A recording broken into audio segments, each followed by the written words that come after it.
अगर कोई डाउट है किसी को तो वो चैट बॉक्स में लिख सकता है। ओके, रिया जी ने बताया है कि सर एनटीपी और एसएटीपी दोबारा बता दो।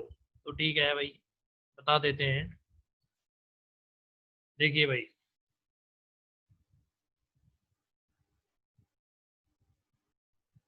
देखो लास्ट क्लास में हम जो पढ़ रहे थे, हम पढ़ रहे थे एनटीपी या एसएटीपी कुछ है नहीं है।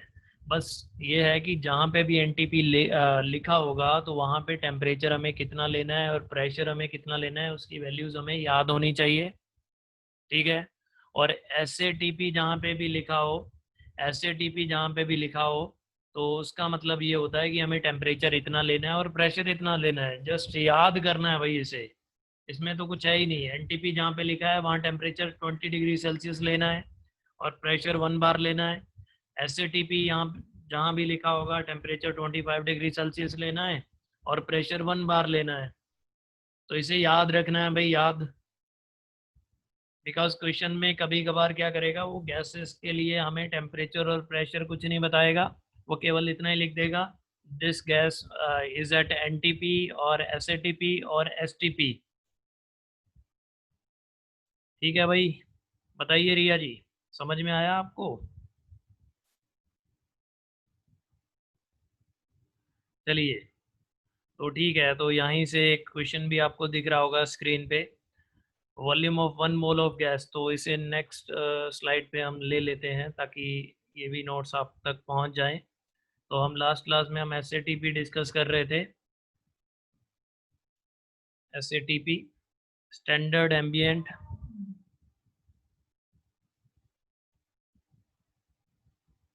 Ambient temperature and pressure. तो बहुत ही बढ़िया। इसमें क्या था, इसमें टेम्परेचर जो था वो हमें कितना लेना होता है, 25 डिग्री सेल्सियस यानी कि 298 केल्विन। और प्रेशर जो होता है वो हमें लेना होता है 1 बार। और इसके लिए मैंने आपको होमवर्क ये दिया था कि आप बताइए 1 मोल गैस का वॉल्यूम कितना होगा एसएटीपी पे। ठीक है। तो क्वेश्चन ये था, अगर किसी ने कैलकुलेट किया है तो वो बता सकता है भाई, चैट बॉक्स में लिख सकता है, calculate the volume of 1 mole of a gas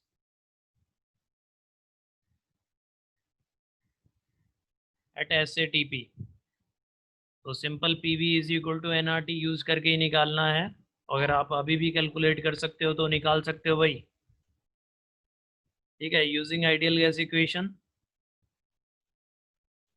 ideal gas equation last class में पढ़ाई थी।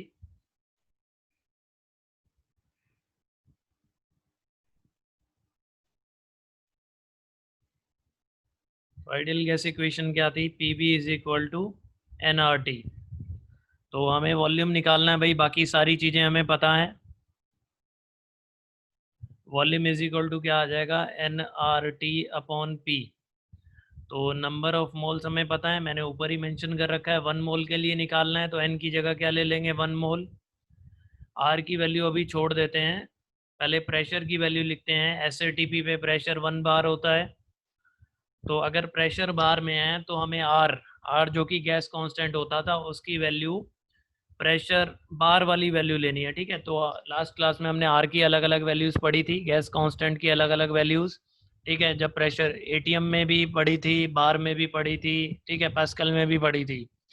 तो यहाँ पे आर की बार वाली वैल्यू यूज़ करनी है। तो अगर किसी को पता है भाई, किसी को याद है तो जल्दी से चैट बॉक्स में लिखो, क्या होती है आर की वैल्यू इन टर्म्स ऑफ बार। तो आप लोग कितनी पढ़ाई कर रहे हो ये भी पता लग जाएगा, जल्दी से बताइए।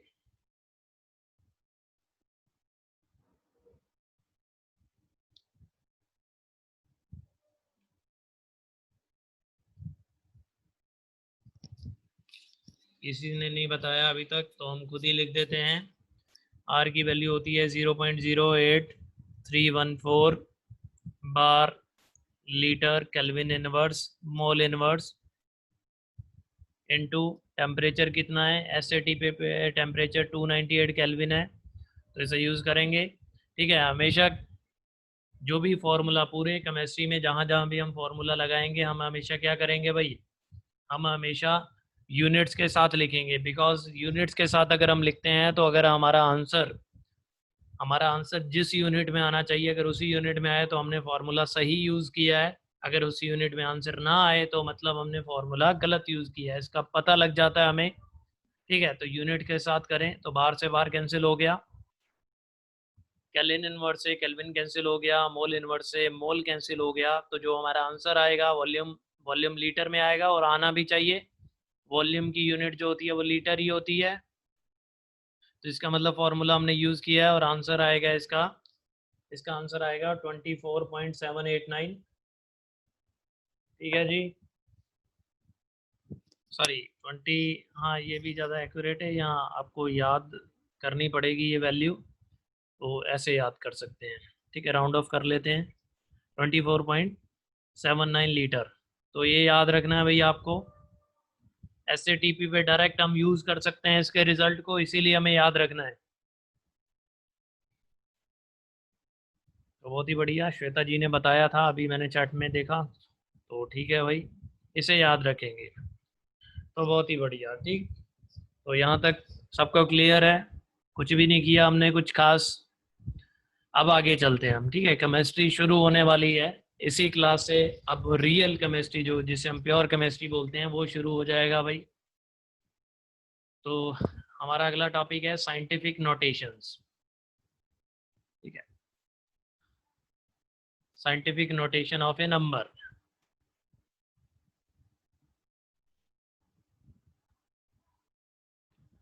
तो हमेशा हम केमिस्ट्री में क्या करते हैं, जो भी जितने भी नंबर जितनी भी वैल्यूज़ के साथ हम डील करेंगे हम उन्हें हमेशा साइंटिफिक नोटेशन में लिखेंगे।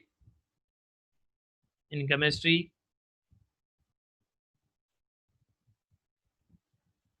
we usually write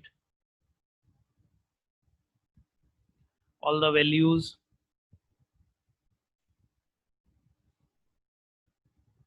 in scientific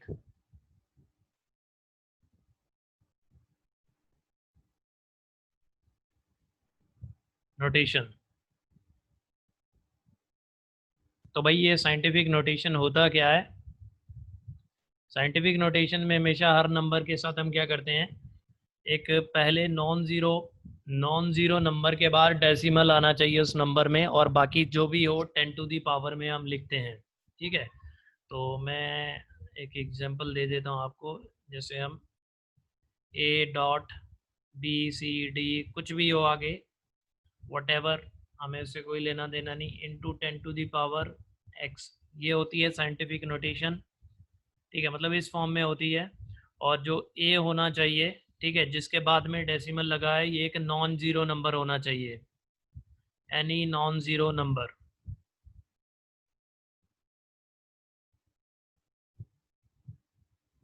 तो इस फॉर्म में हम साइंटिफिक नोटेशन को लिखते हैं, जैसे मैं बता ही देता हूँ। फॉर एग्जांपल कोई सा भी नंबर है, मान लीजिए कोई नंबर था से 0.0000048, तो ये नंबर अभी साइंटिफिक नोटेशन में नहीं है, बिकॉज ज़ीरो के बाद, ठीक है, जो डेसिमल आया है, ठीक है, यहाँ पॉइंट आया है जो, वो क्या है, वो ज़ीरो के बाद है, बट इसे होना क्या चाहिए, पहले नॉन ज़ीरो नंबर के बाद होना चाहिए। इसका साइंटिफिक नोटेशन क्या होगा, तो डेसिमल को शिफ्ट करना पड़ेगा। ठीक है, तो इसका जो साइंटिफिक नोटेशन होगा this 4.8 into 10 to the power, जितने भी डेसिमल शिफ्ट किए होंगे हमने, 1 2 3 4 5, तो 10 to the power -5, this is the scientific notation. ये साइंटिफिक नोटेशन है इस नंबर का। क्या आपको साइंटिफिक नोटेशन लिखना समझ में आ गया भाई? जैसे और भी बता देता हूँ मैं, जैसे कोई बड़ा सा अगर नंबर हो से 1 2 3 4 5 6, तो अगर ये भी नंबर अभी साइंटिफिक नोटेशन में नहीं है, अगर इसे भी साइंटिफिक नोटेशन में लिखना है तो क्या करना पड़ेगा, हमें डेसिमल को पहले पहले नॉन ज़ीरो नंबर के बाद लिखना होगा। तो इसे लिखेंगे 1.2 3 4 5 6 इंटू 10 टू दी पावर 5। तो ये इसकी साइंटिफिक नोटेशन है भाई। तो क्या आप लोगों को समझ में आ गया है? बताइए भाई। चलिए बहुत ही बढ़िया। तो अगर समझ में आ गया तो एक सवाल अभी मैं देता हूँ आपको। Will do it now. तो कहाँ है?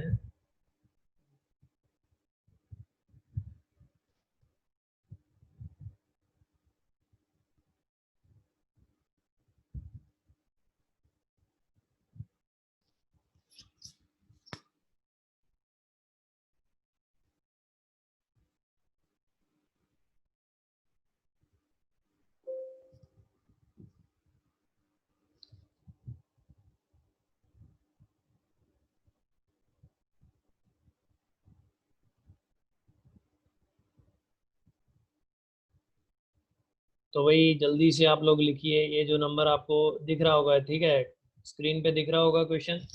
इन सभी नंबर्स को इनकी साइंटिफिक नोटेशन में लिखना है। तो जल्दी से आप लोग बताइए भाई। It's too easy. यहाँ अपने पास ही आप नोटबुक पे लिख लीजिए सभी का साइंटिफिक नोटेशन, और मैं इनके आगे लिख देता हूँ तो आप क्रॉस चेक कर सकते हो।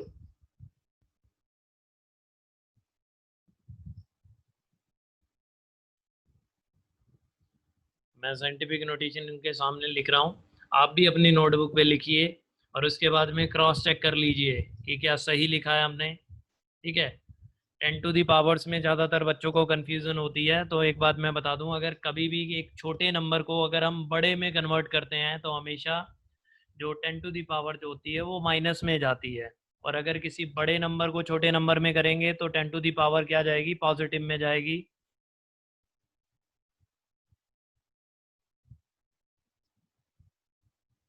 ओके, अमृतांशु जी ने गलत बताया है। बेटा साइंटिफिक नोटेशन आपने ध्यान से समझा नहीं। पहले नॉन ज़ीरो नंबर के बाद डेसिमल होना चाहिए उसमें। तो ये नहीं होगा। मैं अभी लिख के दिखा रहा हूँ आपको, वहाँ से देख सकते हो आप। इट विल बी, पहला नॉन जीरो नंबर तो 4 है ना, तो 4 के बाद डेसिमल आना चाहिए। तो 4.8 इंटू 10 to the पावर -3। हाँ, अब बता, श्वेता जी ने सही बताया। बाकी भी देख लो भाई। देखो 0.0048। देखो 10 to the पावर सब मैं समझाने वाला हूँ आपको। 10 to the पावर माइनस में जाएगा या पॉजिटिव आएगा उसके बारे में मैं बता रहा हूँ। देखो भाई, 0.0048 एक बड़ा छोटा नंबर है, और उसे हमने एक बढ़ा के क्या लिख दिया है, 4.8 लिख दिया है, बढ़ा के लिख दिया है। तो कभी ऐसा पॉसिबल है नहीं, जो नंबर है वो ही रहना चाहिए, छोटा है तो छोटा ही रहेगा। तो अगर हमने उसे बढ़ा के लिख दिया है तो उसके साथ हमें क्या करना पड़ेगा, उसे 10 to the पावर माइनस में लिखना होगा। ठीक है। जैसे नीचे क्वेश्चन नंबर जो सेकंड है, सेकंड में क्या है, एक बड़ा नंबर है। बड़ा नंबर है तो हमें पहले नॉन जीरो नंबर के बाद डेसिमल चाहिए। तो हम इसके लिए क्या लिखेंगे भाई, इसे 2.34 इंटू 10 to the पावर 5 लिखेंगे। अगर बड़े नंबर को छोटा नंबर लिख दिया है तो 10 to the पावर पॉजिटिव में लिखना है। आप लोग सभी बताइए और क्रॉस चेक भी करिए। आप चैट बॉक्स में लिख सकते हो सभी लोग। अगर किसी को कोई डाउट है तो वो भी पूछ सकता है भाई।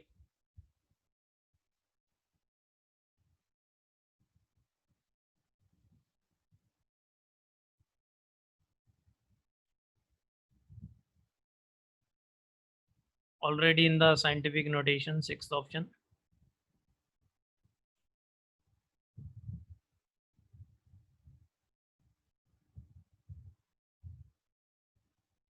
चलिए बहुत ही बढ़िया।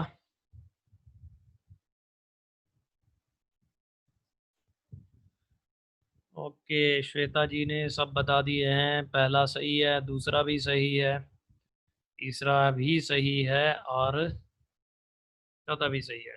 ठीक है भाई, श्वेता जी ने सही बताया है। बहुत ही बढ़िया। बाकी लोग भी क्रॉस चेक कर लेंगे, और अगर किसी को कोई डाउट है इसमें तो वो भी पूछ सकता है।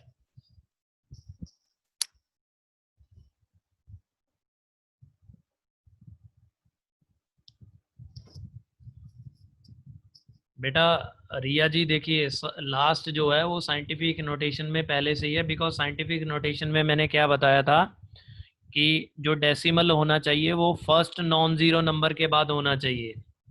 जो डेसिमल होना चाहिए वो फर्स्ट नॉन जीरो नंबर के बाद होना चाहिए। तो देखो फर्स्ट नॉन जीरो नंबर 6 ही है ना, और उसी के बाद ही डेसिमल है। बताइए रिया जी, आपको समझ में आ गया?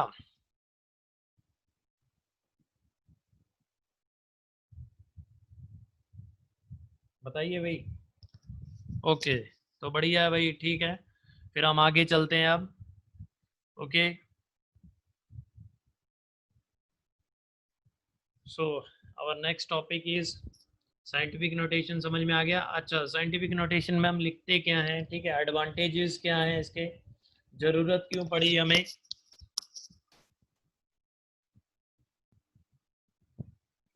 वो भी बता देता हूँ। Advantage of writing values in scientific notation.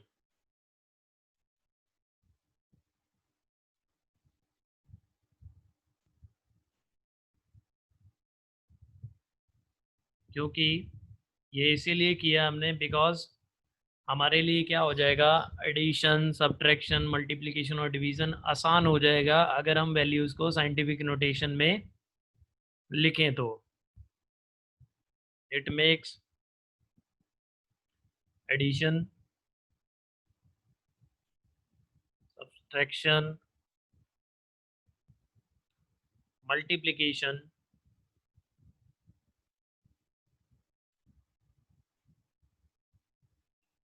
And division easier. ठीक है, आसान कर देता है। कैसे कर देता है वो भी बताता हूँ, देखो भाई। फॉर एग्जांपल, अगर आपको मान लीजिए, फॉर एग्जांपल अगर आपको दो नंबर्स को ऐड करना है,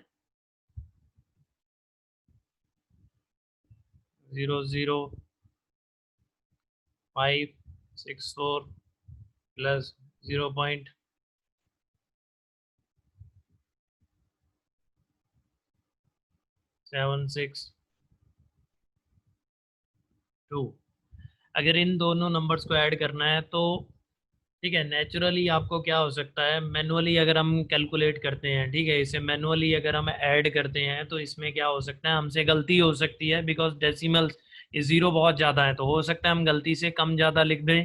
ठीक है, और इन्हें ऐड करना इससे बड़ा ही मुश्किल है। ठीक है, तो ये टीडीएस है।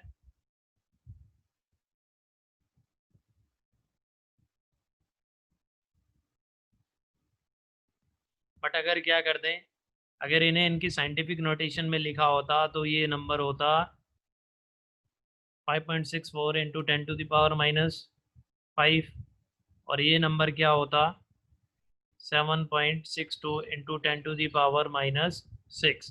तो अब आसान है हमारे लिए इसे सॉल्व करना बिकॉज हम यहाँ पे क्या कर सकते हैं, 10⁻5 वो यहाँ से भी कॉमन उठा के लेके आ सकते हैं।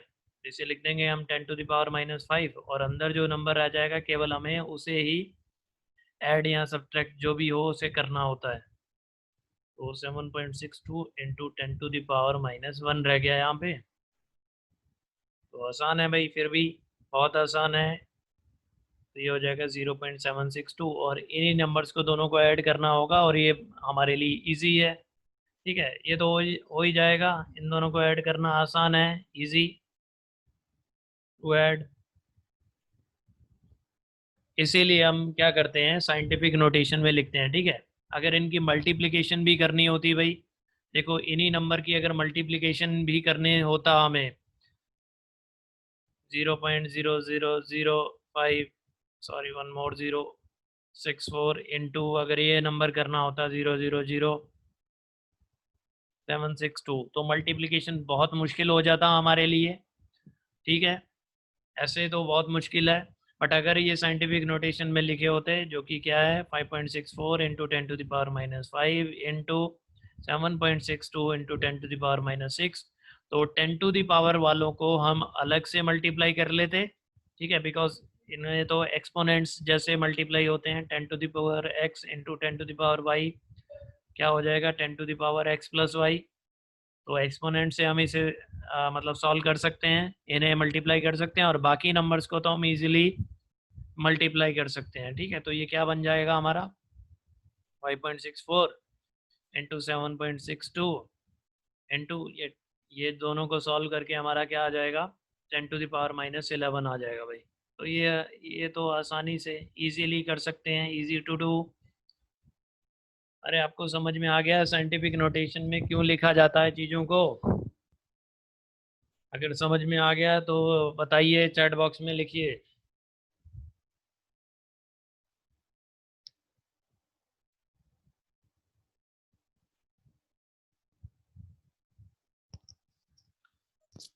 Understood sir. Okay, okay great. तो चलिए फिर आगे चलते हैं हम। साइंटिफिक नोटेशन खत्म, आज हमें केमिस्ट्री शुरू करनी ही करनी है, ठीक है। और थोड़ा पेस से ही हमें चलना पड़ेगा, ठीक है। कुछ स्पीड चाहिए हमें, बिकॉज बड़ा धीरे हो जाएगा, ये क्लास भी छोटी है। तो चलते हैं भाई। अगर किसी को कोई परेशानी हो, ठीक है, बहुत ज़्यादा फास्ट हो जाऊं या किसी को समझ नहीं आ रहा है, सर के ऊपर से जा रहा है, तो वो बोल सकता है, बता सकता है भाई, कोई दिक्कत नहीं है। Now now we are going to talk about significant figures. So what are significant figures? तो इसके बारे में बात कर लेते हैं, और इन्हें कैलकुलेट कैसे किया जाता है, किसी भी वैल्यू में कितनी सिग्निफिकेंट फिगर्स हैं, ठीक है, वो कैसे बताएंगे। तो क्या होता है सिग्निफिकेंट फिगर्स? तो बताते हैं, अभी इनकी डेफिनेशन लिख लेते हैं, बाद में मैं समझाऊंगा अभी इसका मतलब क्या है। तो the meaningful digits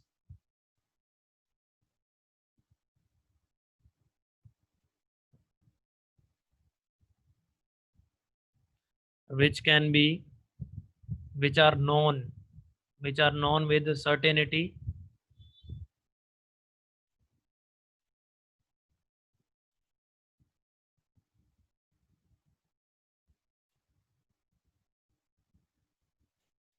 are known as significant figures। तो देखो भाई, इसका मतलब क्या है? इसका मतलब क्या है? ये कह रहे हैं कि किसी भी नंबर के अंदर, ठीक है, कोई भी वैल्यू हो, उसके अंदर जितनी भी डिजिट्स के बारे में हम श्योर हों कि इसकी वैल्यू यही है, एग्जैक्टली यही है, तो उन्हें सिग्निफिकेंट फिगर्स बोला जाता है। जैसे कि जैसे कि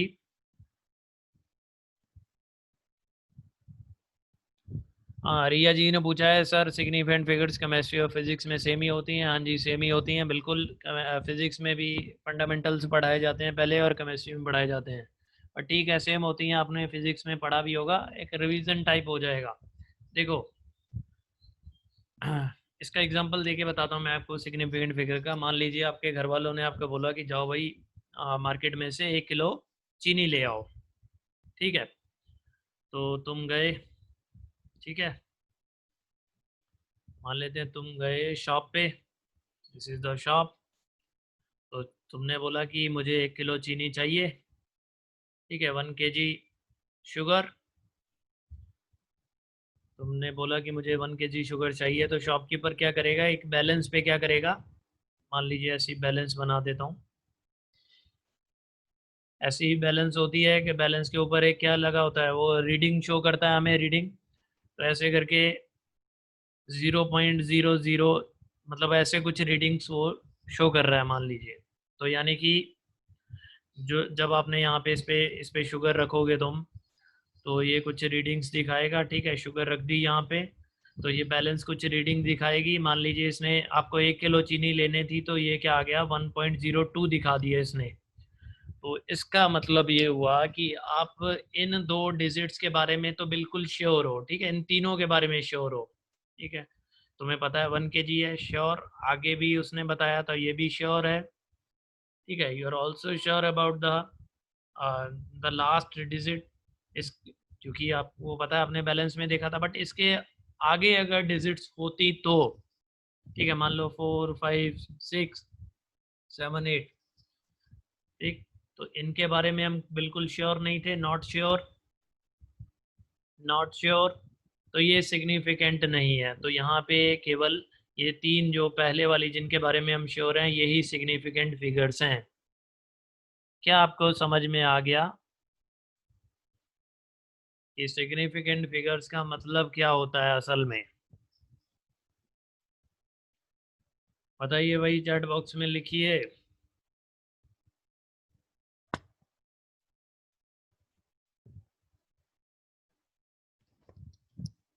सिग्निफिकेंट फिगर्स बेटा समझ में आए तुम्हें? श्वेता जी बताइए।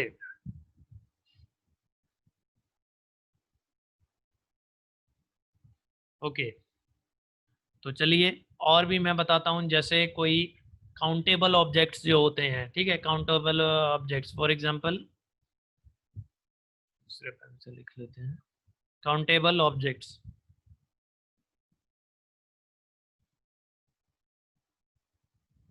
जैसे 1 बुक,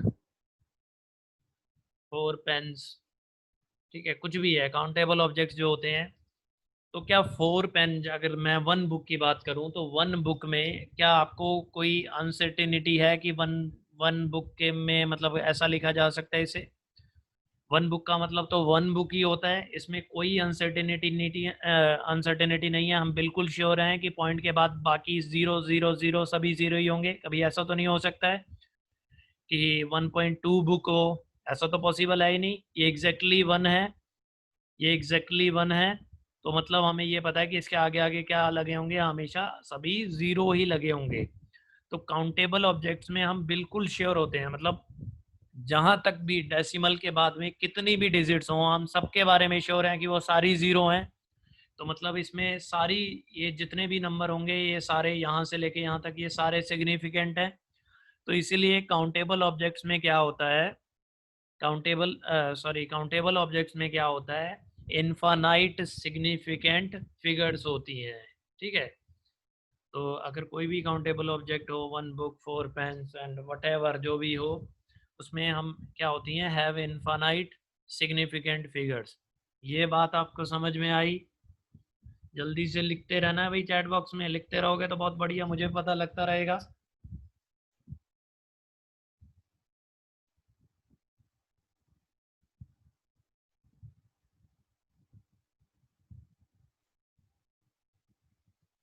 ओके, चलिए भाई, सबको समझ में आ रहा है। रिया जी आप भी बताइए, क्या आपको समझ में आया ये काउंटेबल ऑब्जेक्ट्स में इनफाइनाइट सिग्निफिकेंट फिगर्स क्यों होती हैं? चलिए, सबको समझ में आ गया है तो हम आगे बढ़ सकते हैं फिर।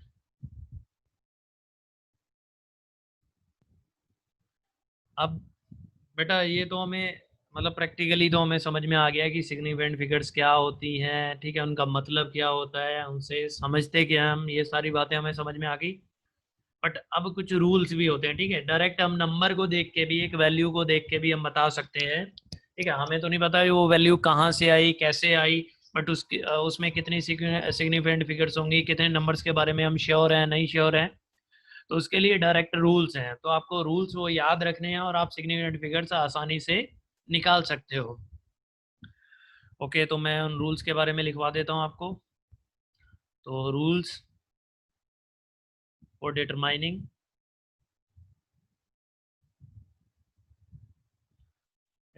द नंबर ऑफ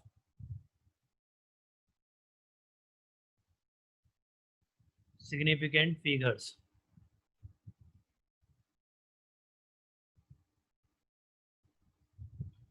देखो भाई, अगर मैं बहुत ज़्यादा गंदा लिख दूं तो बता देना करना, अगर बिल्कुल ही समझ ना आए तुम्हें। सो तो फर्स्ट रूल क्या होता है, फर्स्ट रूल क्या होता है, all the non zero numbers are, all the non zero zero numbers are, सारे नॉन ज़ीरो नंबर क्या होते हैं, सिग्निफिकेंट होते हैं।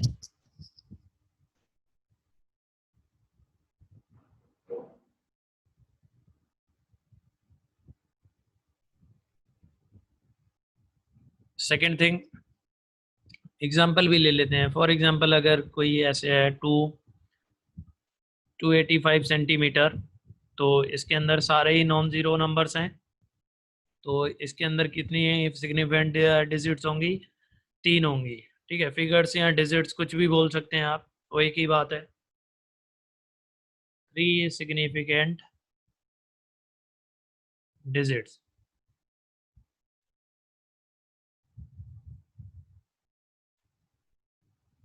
दूसरा रूल क्या है, zeros,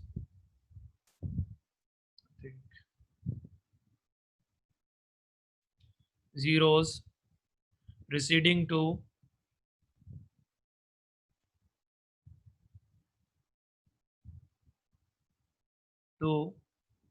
first non-zero number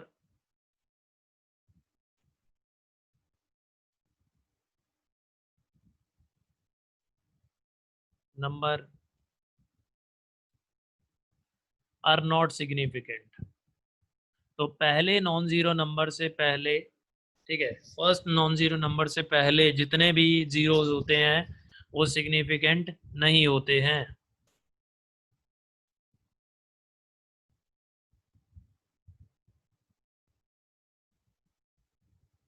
for example जैसे 0.0056 kg कुछ भी हो, इसमें जो पहला नॉन जीरो नंबर है वो 5 है, ठीक है, 5 is the first non zero number, और इससे पहले जितने भी जीरो हैं वो सिग्निफिकेंट नहीं है।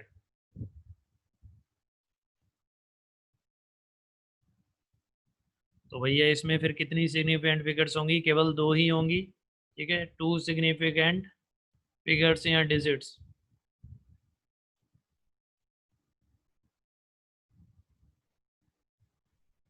Okay, so that's great. ये भी समझ में आ गया होगा ये आपको सेकंड रूल। अगर किसी को कोई डाउट है तो वही चैट बॉक्स में लिख देगा वो।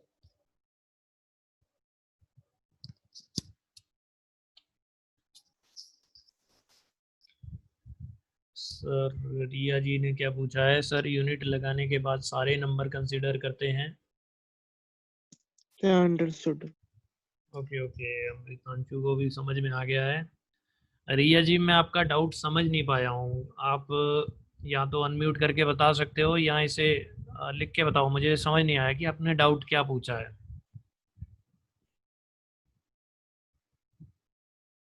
चलिए भाई, तो थर्ड रूल क्या होता है? थर्ड रूल के बारे में भी पता कर लेते हैं। Zeros between two non zero numbers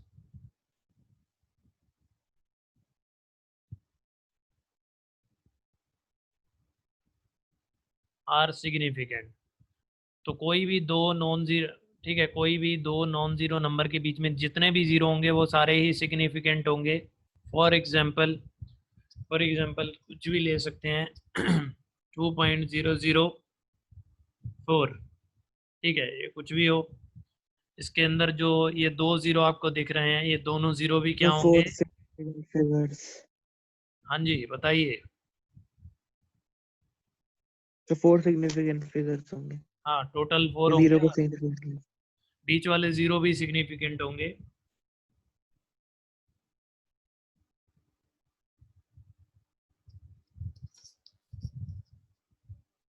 रिया जी ने डाउट पूछा कि यूनिट लगाने के बाद सर आगे के सारे नंबर लेते हैं। यूनिट से कोई मतलब नहीं है रिया जी। यूनिट अगर नहीं भी दे रखी है, सिंपली नंबर दे रखे हैं, तो यूनिट तो मैंने ऐसे ही बता दी, बिकॉज नंबर्स के साथ तो हम तभी डील करते हैं ना जब कोई चीज़ मेजर करते हैं, ठीक है। वो केमिस्ट्री की भी कोई यूनिट हो सकती थी। यूनिट से कोई लेना देना नहीं है रिया जी। तो वही वापस आते हैं हम अपने एग्जाम्पल पे। तो इसमें कितने सिग्निफिकेंट फिगर्स हो गए? 4 सिग्निफिकेंट फिगर्स।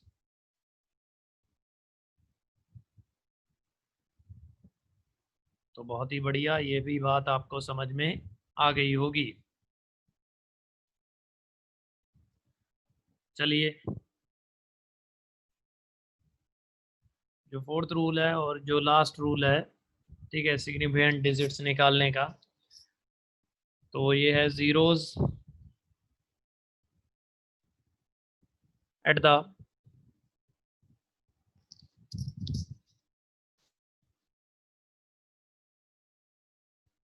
एक मिनट मैं रूल अच्छे से पढ़ लूं।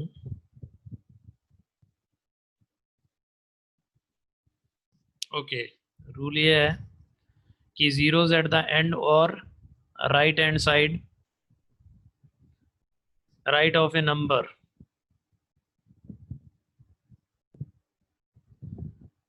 Are significant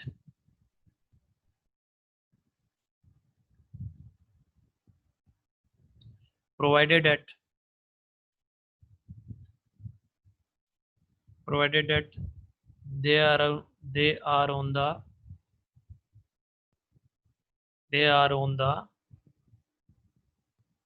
right side of the decimal point। तो ये क्या कहना चाहते हैं, इस रूल में क्या बोला गया, मैं आपको समझाता हूँ। ठीक है, जो जीरोस क्या होते हैं, एंड में होते हैं।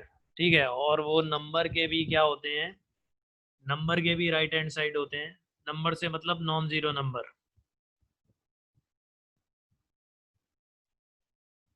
फॉर एग्जांपल जैसे कुछ ऐसा लिखा हुआ है अगर 543.00, तो इन जीरो के बारे में देखिए जरा, इन जीरोस को देखिए, ये नंबर के राइट हैंड साइड पे हैं। ठीक है, ये नंबर के राइट हैंड साइड पे हैं और डेसिमल के भी राइट में है, तो इन्हें सिग्निफिकेंट बोला जाएगा। ठीक है, नंबर के भी राइट में है और डेसिमल के भी राइट में है, तो ये सिग्निफिकेंट है। Right of the non zero number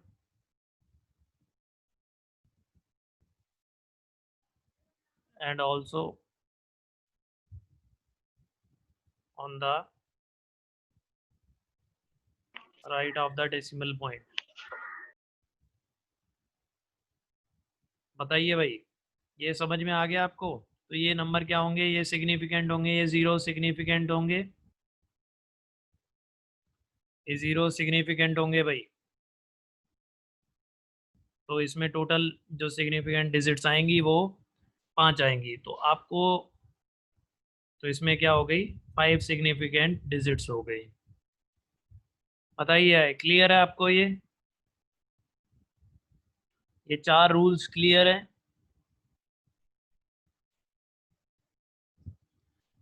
okay, तो क्लियर है तो भैया, तो आपको कैसे करना है, देखिए अगर आपको सिग्निफिकेंट फिगर पे कभी भी क्वेश्चन आएगा, ठीक है, सिग्निफिकेंट फिगर्स पे अगर कभी भी आपको क्वेश्चन आएगा तो आप क्या करोगे, आप सबसे पहले रूल्स को फॉलो करोगे। ठीक है, ऊपर से मतलब इसी प्रायोरिटी वाइज ही चलना है। सबसे पहले आप देखोगे, फर्स्ट रूल पे जाओगे, फर्स्ट रूल देखोगे कि जितने भी नॉन जीरो नंबर हैं वो सिग्निफिकेंट है। फिर सेकंड रूल पे आओगे कि नॉन जीरो नंबर से पहले, फर्स्ट नॉन जीरो नंबर से पहले वाले जितने भी जीरो हैं वो नॉन सिग्निफिकेंट हैं। ओके, और जीरोस जितने भी, मतलब स्टेप बाय स्टेप आपको फॉलो करना है, जब भी क्वेश्चंस करने हैं तो स्टेप बाय स्टेप आपको फॉलो करना है इसे। तो ये लीजिए आपका होमवर्क, हमारी क्लास एंड होने वाली है तो मैं इसी में इंसर्ट कर दूंगा। ठीक है, और अगर आपको कोई डाउट है तो आप बोल सकते हो।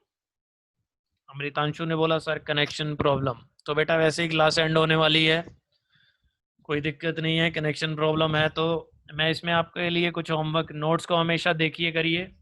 ठीक है, पढ़ के देखिए, हमेशा नोट्स को पढ़ना है तुम्हें, क्योंकि उसमें क्या होता है, और रूल्स नहीं है रिया जी, रूल खत्म हो गए, इतने ही रूल थे सिग्निफिकेंट फिगर्स को निकालने के लिए। नेक्स्ट क्लास से प्योर केमिस्ट्री चलेगी भाई, मोल कंसेप्ट, एटॉमिक नंबर, जो भी है सारा कुछ। ठीक है जी, जो भी हमने खिचड़ी पक मतलब पढ़नी थी वो हम सब पढ़ चुके हैं, अब केमिस्ट्री चलेगी। यहाँ पे